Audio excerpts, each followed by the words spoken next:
Teología básica de Charles C. Riley. ¿Quién debe leer la teología? Sección 1. Prolegómenos. Capítulo 1. Conceptos y definiciones. Capítulo 2. Algunas presuposiciones. Capítulo 3. La cuestión de la autoridad. Teología básica del Dr. Charles C. Riley. ¿Quién debe leer la teología? La teología es para todos. Ciertamente toda persona necesita ser un teólogo. En realidad, toda persona es un teólogo, de una u otra clase. Y aquí está el problema. No hay nada malo con ser un teólogo aficionado o un teólogo profesional, pero sí es malo ser un teólogo ignorante o descuidado. Por lo tanto, todos deben estudiar la teología. La teología significa simplemente pensar acerca de Dios y expresar esos pensamientos en alguna manera.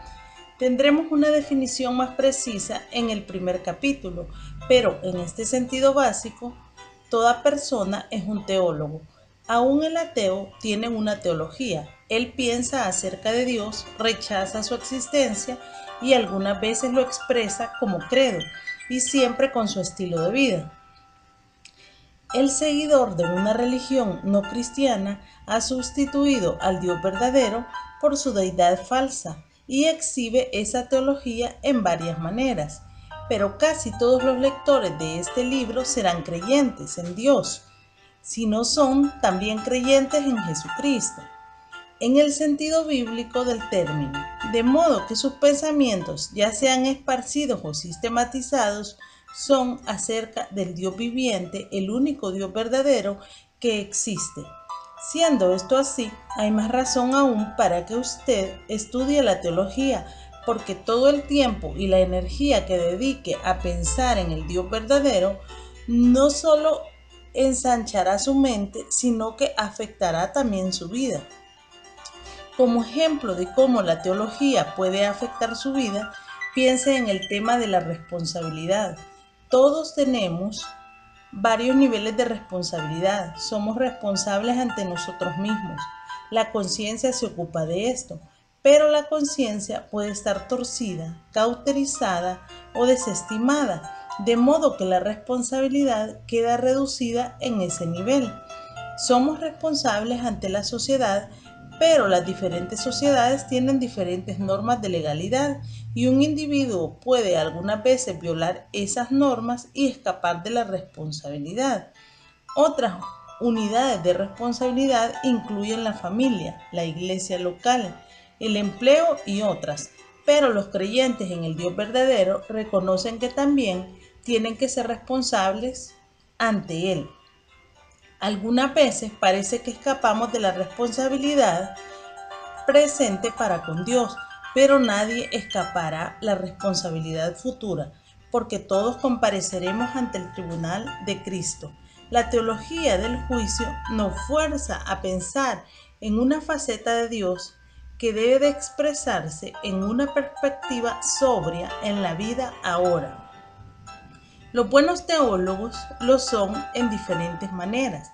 Algunos son, según la evaluación del mundo, ignorantes, pero sin embargo entienden muchas verdades tocante a Dios. Otros son estudiosos, pero en una manera no técnica. Aún otros son sumamente expertos y muy instruidos. Algunos son teólogos profesionales, la mayoría no lo son.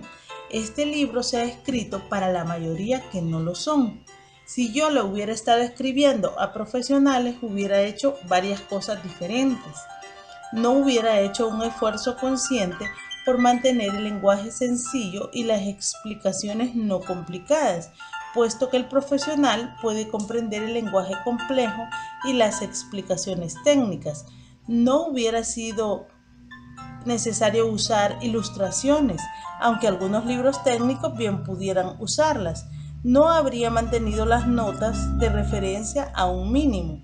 Los profesionales quieren asegurarse de que un autor ha leído todo sobre un tema, pero ¿quién lo ha hecho? Por lo menos quieren ver evidencias de una lectura extensiva por la cantidad y variedad de notas de referencias, algunas de las cuales tienen que ser muy contemporáneas. Creo que he demostrado en otros libros que puedo hacer esto, pero en este he escogido mantener las notas de referencia a un mínimo. Las usé cuando creí necesario documentar alguna declaración que el lector pudiera pensar que no fuera verídica o para clarificar que no estaba edificando una figura de paja. Pero en la mayoría de los casos las he usado para señalar libros y artículos que yo pienso han hecho una contribución beneficiosa al tema particular que se trataba. De esa manera es posible que el lector investigue más el tema si lo desea, pero si la teología es el pensar acerca de Dios y expresar esos pensamientos, entonces juzgue este libro sobre la base de si refleja o no pensamientos correctos tocante a Dios y si se los expresa a usted de forma clara y precisa, de modo que traiga cambios en su pensar y vivir. La frase sana doctrina que Pablo usa significa doctrina saludable. Segunda de Timoteo 4:3, Tito 1:9. La doctrina saludable o teología saludable siempre se espera que resulte en una forma santa de vivir. Cuando Pablo oraba por las iglesias, oraba porque crecieran en conocimiento, porque él sabía que eso produciría santidad en el vivir. Filipenses 1:9 al 11, Colosenses 1:9 y 10. La teología saludable se expresa no solo en un credo, sino en un vivir fructífero, y una vida santa tiene que basarse en una teología saludable. Como la teología haya de afectar mi vida o la suya, es nuestra responsabilidad personal e individual. Pero el conformar nuestras vidas a la imagen de Cristo es la meta definitiva al estudiar la teología. Sin embargo, a fin de cuentas, ningún libro puede hacer esto. Solamente lo pueden hacer usted y Dios. Teología básica del Dr. Charles C. Riley. Sección 1. Prolegómenos. Capítulo 1. Conceptos y definiciones. Prolegómenos, el título de esta sección, significa simplemente los comentarios introductorios o preliminares. Le provee al autor la oportunidad de dejarle saber a sus lectores algo del plan general que trae en mente, tanto su alcance como sus limitaciones.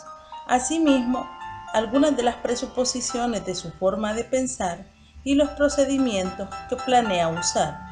Los prolegómenos sirven para orientar a los lectores acerca de lo que el autor tiene pensado para el libro. 1. El concepto de la teología. ¿Por qué es una obra sobre la teología? Esto inmediatamente dice algo de su alcance, su enfoque y sus limitaciones. La palabra teología, de teos, que significa Dios, y logos, que significa expresión racional, denota la interpretación racional de la fe religiosa, de modo que la teología cristiana significa la interpretación racional de la fe cristiana. Se incluyen por lo menos 3 elementos en ese concepto general de la teología. 1. La teología es inteligible. Se puede comprender con la mente humana en una manera ordenada y racional. 2. La teología requiere explicación. Esto a su vez abarca la exégesis y la sistematización. 3. La fe cristiana tiene su fuente en la Biblia, de modo que la teología cristiana deberá ser un estudio basado en la Biblia. Es pues la teología el descubrimiento, la sistematización y la presentación de las verdades de Dios. 2. La variedad de teologías. Las teologías se pueden catalogar en varias maneras. 1. Por épocas. Teología patrística, teología medieval, teología de la Reforma, teología moderna. 2. Por puntos de vista. Teología arminiana, teología calvinista, teología católica, teología bartiana, teología de la liberación, etc. Por enfoque. Teología histórica, teología bíblica, teología sistemática, teología apologética, teología exegética, etc. Algunas de estas distinciones son muy importantes para cualquiera que estudia la teología. A. Teología histórica. La teología histórica se ocupa de lo que aquellos que estudiaron la Biblia pensaron tocante sus enseñanzas, individual o colectivamente, como en los pronunciamientos de los concilios de la Iglesia. Muestra cómo la Iglesia ha formulado tanto la verdad como el error y sirve para guiar al teólogo en su propio entendimiento y declaración de la doctrina. Un estudiante puede llegar mejor a su propio entendimiento de la verdad por conocer las contribuciones y los errores de la historia de la Iglesia. En su lugar correspondiente, incluiré alguna historia de doctrina en este libro. B. Teología bíblica. Aunque el término teología bíblica se ha usado en varias maneras, sirve para designar un enfoque específico en el estudio de la teología. En un sentido no técnico, puede referirse a una teología devocional, en contraste con la filosófica, o a una teología basada en la Biblia, a diferencia de una que tiene interacción con los pensadores contemporáneos, o a la teología exegética contrastada con la teología especulativa. Algunas teologías contemporáneas de la perspectiva liberal caen bajo esta última categoría.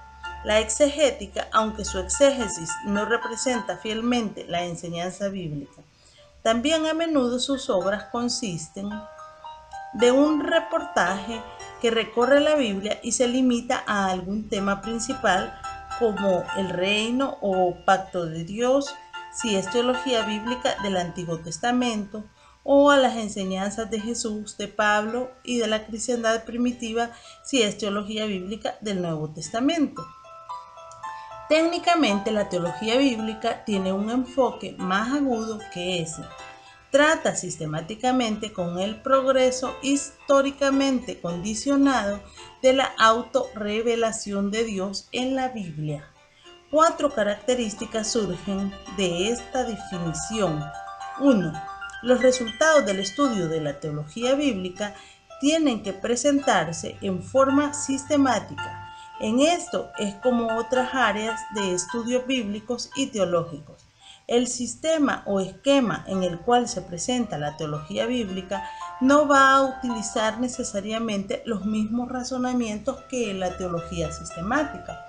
No tiene que usarlos ni tampoco los tiene que evitar. 2.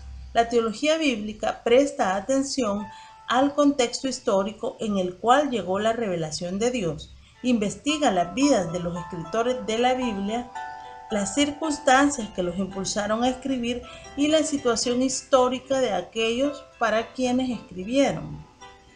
3. La teología bíblica estudia la revelación en la secuencia progresiva en la cual fue dada. Reconoce que la revelación no se completó en un solo acto de Dios, sino que se desarrolló en una serie de etapas sucesivas usando una variedad de personas. La Biblia es un registro del progreso de esa revelación y la teología bíblica se centra en eso. Por contraste, la teología sistemática mira la revelación como un todo. 4. La teología bíblica halla su fuente de materiales en la Biblia. En realidad, las teologías sistemáticas ortodoxas también lo hacen. Esto no es decir que las teologías bíblicas o sistemáticas no pudieran tomar o que no tomen material de otras fuentes, sino que la teología o la doctrina misma no viene de ningún otro lugar sino de la Biblia. C. Teología sistemática. La teología sistemática correlaciona los datos de la revelación bíblica como un todo para poder exhibir sistemáticamente el cuadro total de la autorrevelación de Dios. La teología sistemática puede incluir los trasfondos históricos, la apologética y defensa de la fe y trabajos exegéticos, pero se centra en la estructura total de la doctrina bíblica. En resumen, la teología es el descubrimiento, la sistematización y la presentación de las verdades acerca de Dios. La teología histórica realiza esto por tomar en cuenta lo que otros han dicho sobre estas verdades a través de la historia. La teología bíblica lo hace por investigar la revelación progresiva de la verdad de Dios. La teología sistemática presenta la estructura total. Teología básica del Dr. Charles C. Riley, sección 1, prolegómenos, capítulo 2. Algunas presuposiciones. 1. La básica. Consciente o inconscientemente, cada persona opera basándose en algunas presuposiciones. El ateo que dice que no existe un Dios tiene que creer esa presuposición básica y al creerla entonces mira al mundo, la humanidad y el futuro de una manera totalmente diferente que el teísta. El agnóstico no solo afirma que no podemos tener conocimiento, sino que también tiene que creer esto como punto básico de su forma de mirar el mundo y la vida. Si podemos tener conocimiento acerca del Dios verdadero, entonces su sistema entero sufre derrota. El teísta cree que existe un Dios. Él presenta evidencia confirmatoria para respaldar esa creencia, pero básicamente cree.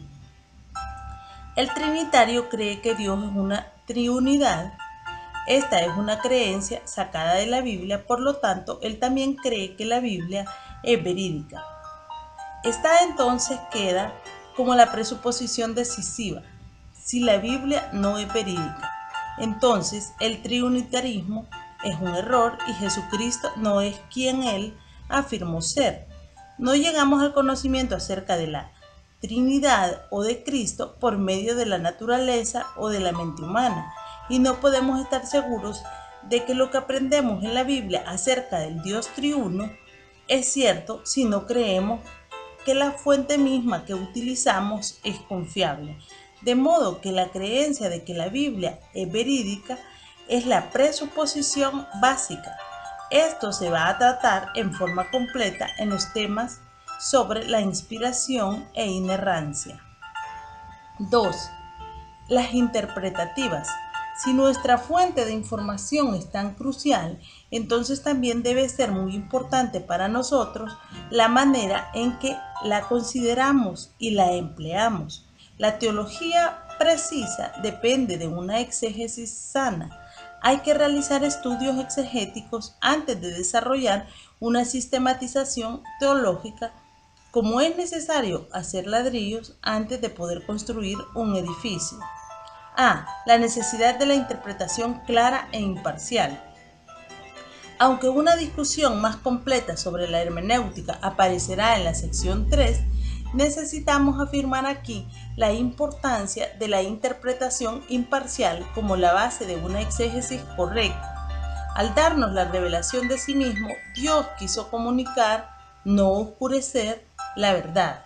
Por lo tanto, emprendemos la interpretación de la Biblia presuponiendo el uso de las reglas normales de la interpretación. Recuerde que cuando se usan símbolos, parábolas, tipos, etc., estos dependen de un sentido literal como la base aún de su propia existencia, y la interpretación de estos tiene que ser siempre controlada por el concepto de que Dios se comunica en forma normal, clara o literal. El ignorar esto resultará en la misma clase de exégesis confusa que caracterizó a los intérpretes patrísticos y medievales. B. La prioridad del Nuevo Testamento. Aunque las escrituras en su totalidad son inspiradas y provechosas, el Nuevo Testamento tiene prioridad como fuente de doctrina. La revelación del Antiguo Testamento fue preparatoria y parcial, mientras que la revelación del Nuevo Testamento fue culminante y completa. La doctrina de la Trinidad, por ejemplo, aunque está presente en el Antiguo Testamento, no se revela hasta el Nuevo Testamento.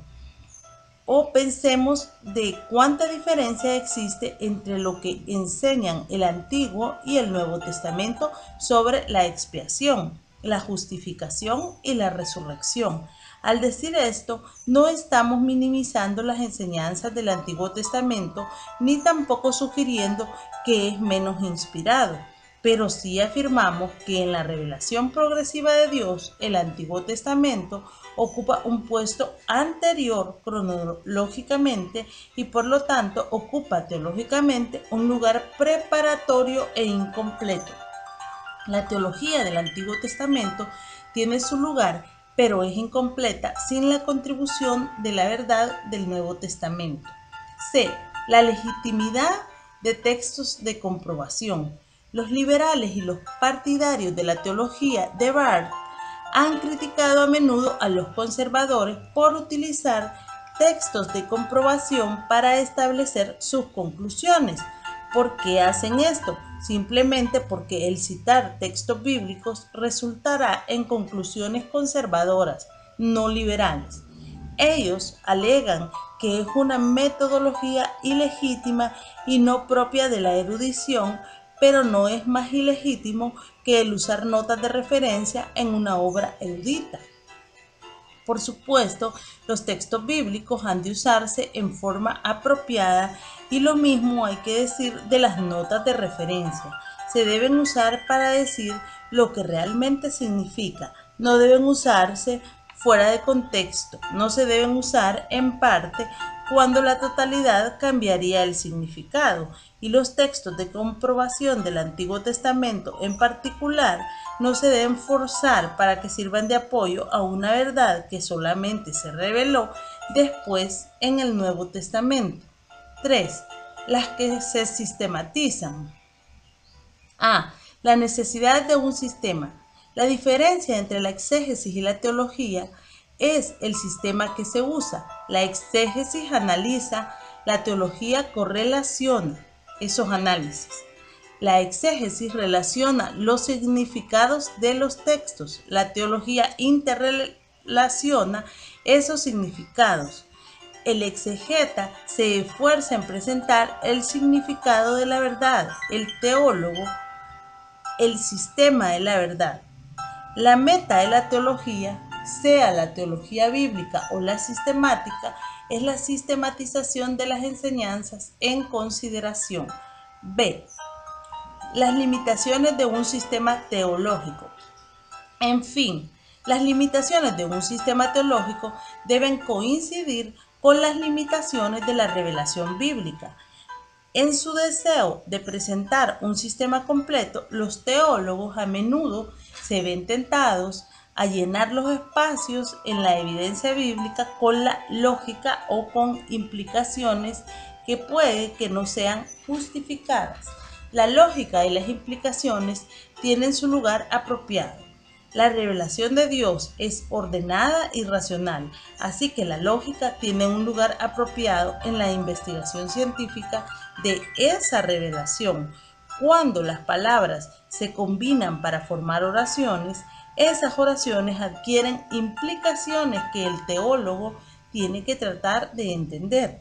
Pero cuando la lógica se usa para crear la verdad, por decirlo así, entonces el teólogo será culpable de llevar su sistema más allá de las limitaciones de la verdad bíblica. Algunas veces esto es motivado por un deseo de darles respuestas a preguntas que las escrituras no contestan.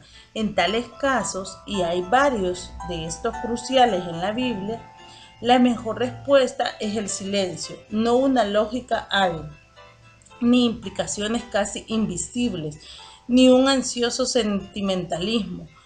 Ejemplos de áreas que se prestan particularmente a esta tentación incluyen la soberanía y la responsabilidad, el alcance de la expiación, la salvación de los bebés que mueren, etc. 4. Las personales. Uno debe también ser capaz de presuponer ciertos factores acerca del estudiante de la teología. A. Tiene que creer. Por supuesto, un no creyente puede escribir y estudiar la teología, pero el creyente posee una dimensión y una perspectiva sobre la verdad de Dios que ningún inconverso puede tener. Las cosas profundas de Dios son enseñadas por el Espíritu, lo cual es una experiencia que un no creyente no tiene. 1 Corintios 2, 10 al 16. Los creyentes necesitan tener fe también, porque algunas áreas de la revelación de Dios no podrían comprenderse totalmente por nuestras mentes finitas. B. Tiene que pensar. Finalmente, él tiene que tratar de pensar teológicamente. Esto involucrará el pensar exegéticamente para entender el significado preciso. El pensar sistemáticamente para poder correlacionar los datos de manera completa. El pensar críticamente para evaluar la prioridad de la evidencia relacionada y el pensar sintéticamente para poder combinar y presentar la enseñanza como un todo. La teología y la exégesis deben siempre actuar recíprocamente. La exégesis no provee todas las respuestas, de modo que cuando legítimamente existe más de una opción exegética, la teología decidirá cuál es la preferible. Algunos pasajes, por ejemplo, pueden al parecer enseñar o no la seguridad eterna. El sistema teológico de uno hará la decisión. Por otro lado, ningún sistema teológico debe ser una inflexible que no esté abierto al cambio o la depuración que puedan traer los conocimientos que vienen de la exégesis. C. Tiene que depender. El intelecto por sí solo no hace al teólogo. Si creemos en la realidad del ministerio de enseñanza del Espíritu Santo, entonces seguro que esto debe ser un factor en el estudio de la teología. Juan 16, 12 al 15. El contenido del plan de estudios del Espíritu Santo abarca toda la verdad, concentrándose específicamente en la revelación de Cristo mismo, que se encuentra por supuesto en las Escrituras. Para experimentar esto requerirá una actitud de dependencia consciente del Espíritu,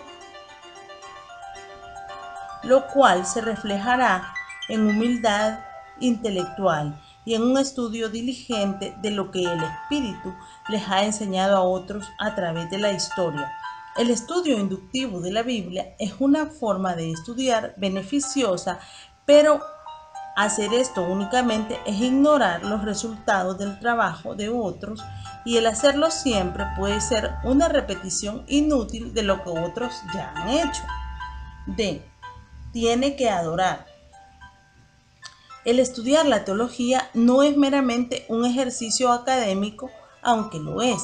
Es una experiencia que cambia, convence de culpas y errores, ensancha, reta y finalmente lleva a una profunda reverencia para Dios. La adoración significa reconocer el valor del objeto que se adora. ¿Cómo puede algún mortal prestar su mente al estudio de Dios sin que aumente su reconocimiento de su valor? Teología básica del Dr. Charles C. Riley. Sección 1, prolegómenos, capítulo 3, la cuestión de la autoridad. La autoridad constituye el principio fundamental en el estudio de la teología. Según cabe presumir, todos los que operan dentro del concepto general de la teología cristiana reconocerían la autoridad de Dios como la norma suprema para la verdad. Pero cómo se concibe y se expresa la autoridad de Dios varía considerablemente dentro del campo cristiano. 1. La autoridad en el liberalismo. El subjetivismo constituye la marca distintiva del liberalismo, aunque su enfoque puede variar con las diferentes personas. La palabra de Dios incluye cualquier hecho de Dios por el cual ocurre la comunicación entre Dios y el hombre. L. Harold D. Wolf, The Case for Theology in Liberal Perspective, Filadelfia, Westminster, 1959, página 17. Esta comunicación llega por medio de la razón, los sentimientos o la conciencia humana. A. La razón. La razón siempre ha ocupado un puesto dominante en el pensamiento liberal. Por supuesto que es dentro de la esfera de la razón donde se forman los conceptos que son la base de la comunicación de una persona a otra. La razón es una vía necesaria para dar y recibir la verdad y el evangélico reconoce esto. Pero el liberalismo ciertamente ha hecho de la razón humana un juez y a menudo el creador de la verdad. La razón se hace autónoma, no gobernada por alguna autoridad más alta o de afuera, pero también severamente limitada por su finitud y falibilidad. B. Los sentimientos. Como una reacción contra el racionalismo, Schleiermacher 1768-1834 desarrolló su teología del sentimiento. Él enfatizó el análisis de la experiencia religiosa y basó la religión sobre el sentimiento o la percepción. En efecto, la teología se convirtió en antropología o psicología. A causa de esto, Karl Barth consideró a Schleiermacher como el epítome del liberalismo religioso. C. La conciencia. Esta forma de liberalismo le da énfasis a la conciencia como la base de la autoridad. Nuestro conocimiento es limitado y poco confiable. Así que los instintos morales básicos del alma humana se convierten en la base de la autoridad. Immanuel Kant, 1724 a 1804, fue el líder de esta forma de pensar. De nuevo, la teología se había convertido en antropología. En todas las formas del liberalismo, la naturaleza humana, en un aspecto u otro, es la fuente de la verdad religiosa. La Biblia, por lo tanto, se considera como producto de la razón humana que abarca los pensamientos del hombre acerca de Dios, de sí mismo y de este mundo. Ella relata el desarrollo histórico de las experiencias religiosas y creencias del hombre y no es, como creen los conservadores, el mensaje conservado por escrito de un Dios trascendente que invadió el curso de la historia. La autoridad en la neo-ortodoxia. La neo-ortodoxia algunas veces se ha clasificado con el liberalismo y otras veces con el conservadurismo. La razón para esta confusión es que por un lado rompió con el liberalismo por insistir en que Dios y no el hombre tiene que iniciar la revelación y de esa manera parecía ser conservadora, mientras que por otro lado continuaba la enseñanza de puntos de vista liberales tocante a la Biblia y así parecía ser liberal. La base de la autoridad en la neo-ortodoxia, por lo menos en la forma expresada por Karl Barth, 1886 a 1968, es la palabra, pero la palabra es primordialmente Cristo. La Biblia es testimonio de la palabra y lo hace en forma falible y la proclamación cristiana es una palabra acerca de la palabra. El Dios soberano tomó la iniciativa en revelarse a sí mismo, centrándose primordialmente en la revelación en Cristo. Los años de la vida de Cristo exhibieron el epítome de la revelación y su muerte fue el clímax de la revelación.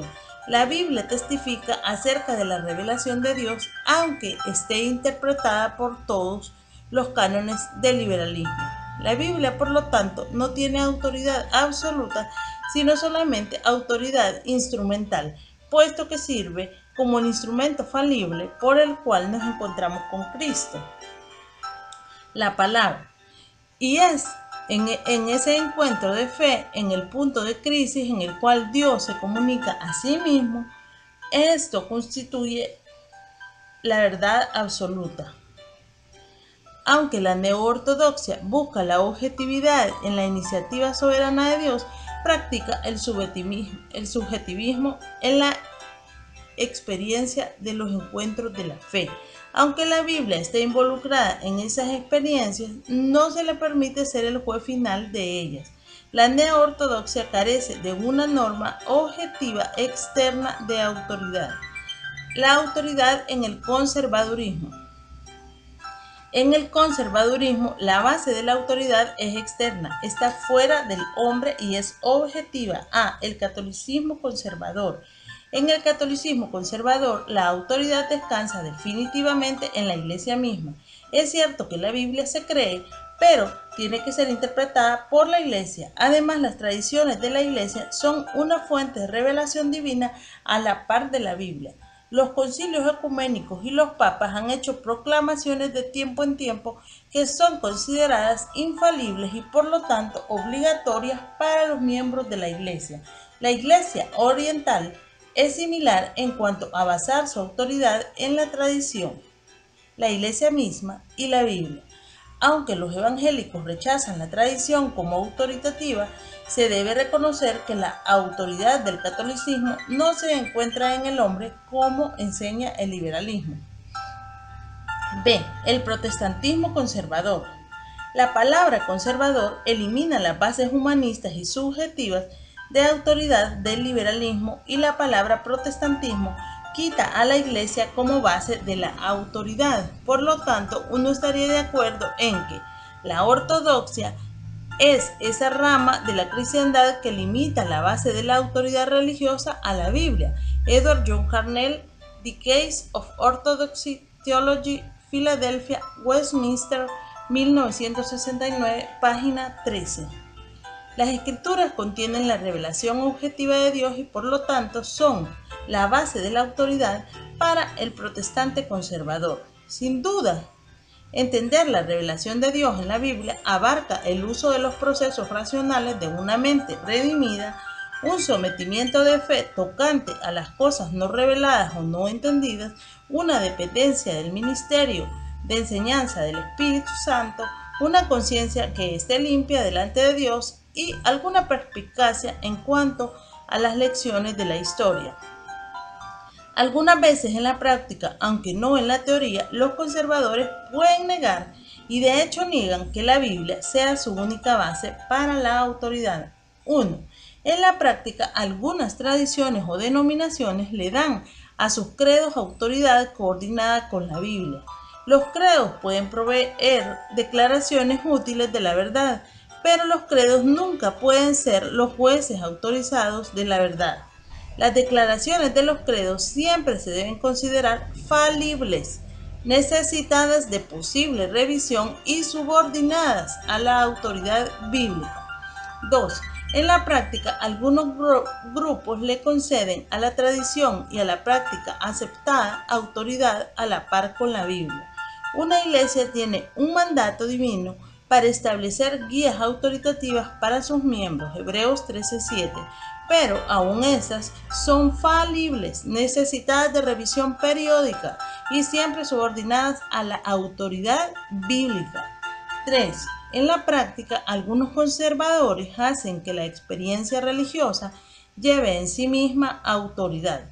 La experiencia saludable es el fruto de la lealtad a la autoridad bíblica, pero todas las experiencias tienen que ser guiadas, gobernadas y guardadas por la Biblia. El hacer que la experiencia sea normativa y autoritativa es cometer el mismo error que comete el liberalismo al reemplazar un criterio objetivo con existencialismo subjetivo. Observe lo que indica la tabla cuando la autoridad objetiva se suplementa, se compromete o se abandona. El teísmo será debilitado o aún renunciado.